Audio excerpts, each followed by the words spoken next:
Quand on est aidant, il faut passer les coups de fil au médecin, il faut vérifier que l'infirmière est passée. On le fait quand, on le fait comment? On le fait durant la journée, donc on le fait durant ses heures de travail. Il faut s'isoler, il faut trouver le moment pour le faire. C'est compliqué.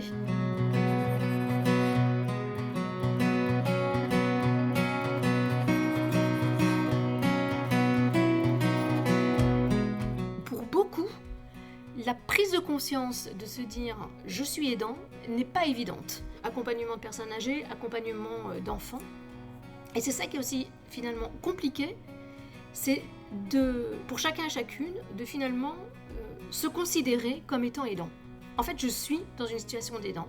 Et du coup, quand on touche à l'intime, aller en parler en entreprise, c'est pas facile. En fait, il y a des vases communicants. S'il est dans la position d'aidant, il y a un peu trop la nuit pour devoir faire des choses, etc. Vous pouvez être fatigué et avoir moins de disponibilité pour penser les problèmes, en fait. Mais entre une maison où je suis extrêmement actif et un travail où je le suis également, les endroits où je peux penser au calme et recevoir aussi des informations de la part des autres ou des conseils ou des questionnements, c'est des temps qui sont assez rares dans ma vie. Vous, Un Nouveau Souffle, vous nous avez présenté ce que vous pouviez apporter à l'entreprise et apporter de façon plus précise à nos collaborateurs. Et c'est comme ça qu'on s'est lancé finalement dans différents scénarios et notamment des ateliers d'accompagnement dits de co-développement. J'ai participé à un atelier Nouveau Souffle en 2020. Ce que j'étais venue chercher dans ces ateliers, c'était au-delà des conseils très pratico-pratiques d'un coach, c'était un temps de respiration, de déculpabilisation et aussi de préparation et d'anticipation. Au sein de ces ateliers, les collaborateurs, qui s'inscrivent sous le biais de l'anonymat, sont entre 6 et 8 maximum, que ce sont de petites équipes.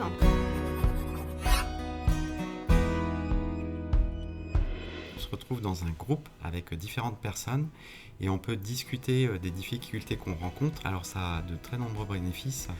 Ça apporte un soulagement, déjà on n'est pas tout seul, on est en lien avec d'autres personnes. Et alors le deuxième bénéfice, c'est que en déployant l'écoute active, l'empathie, eh bien on travaille sur soi-même, on reconnecte avec son humanité la plus profonde et en fait ça nous fait travailler des compétences. Du coup, ce qui est très intéressant dans la méthode, c'est qu'il y a un tour de table et les gens vont faire des suggestions ou poser des questions pour éclaircir le sujet.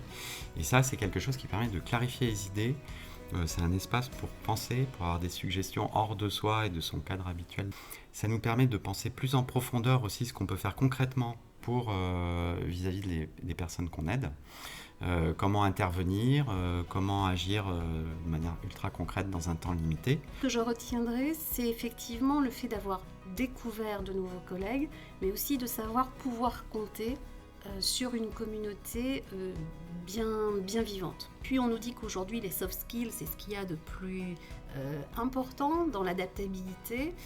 Et là, c'est une vraie leçon, puisque effectivement, ce qu'on nous demande, c'est de déployer de l'écoute, de la présence, de l'intensité à l'autre, le goût de l'autre. Et je pense que c'est vraiment la clé des nouvelles façons de travailler de demain.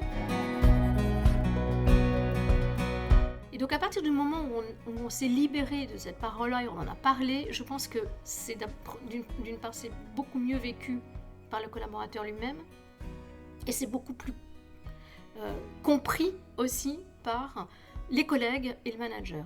C'est gagnant-gagnant parce que je pense que ça permet aux collaborateurs finalement d'être reconnaissant aussi vis-à-vis de son entreprise, qui comprend qu'il y a ces sujets-là de vie.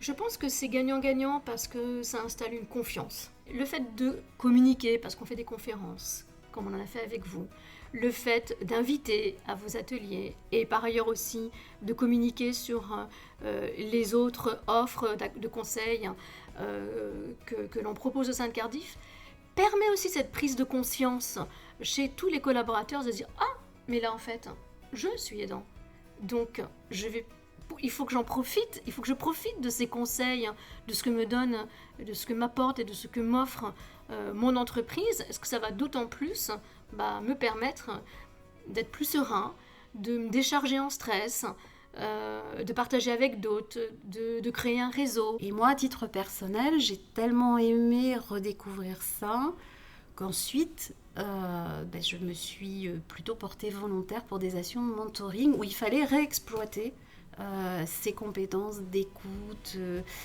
d'empathie, de conseil et de co-développement. C'est ça le point fort chez Nouveau Souffle, c'est cette pratique-là, qui est une véritable libération de la parole, tout en étant accompagné.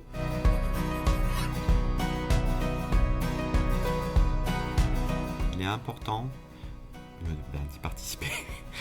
C'est un peu idiot ce que je dis, mais il m'est resté cette idée que être en groupe, ça fait beaucoup de bien, ça décharge les tensions, ça permet de continuer à penser sa situation, et c'est quelque chose que j'ai gardé dans ma vie.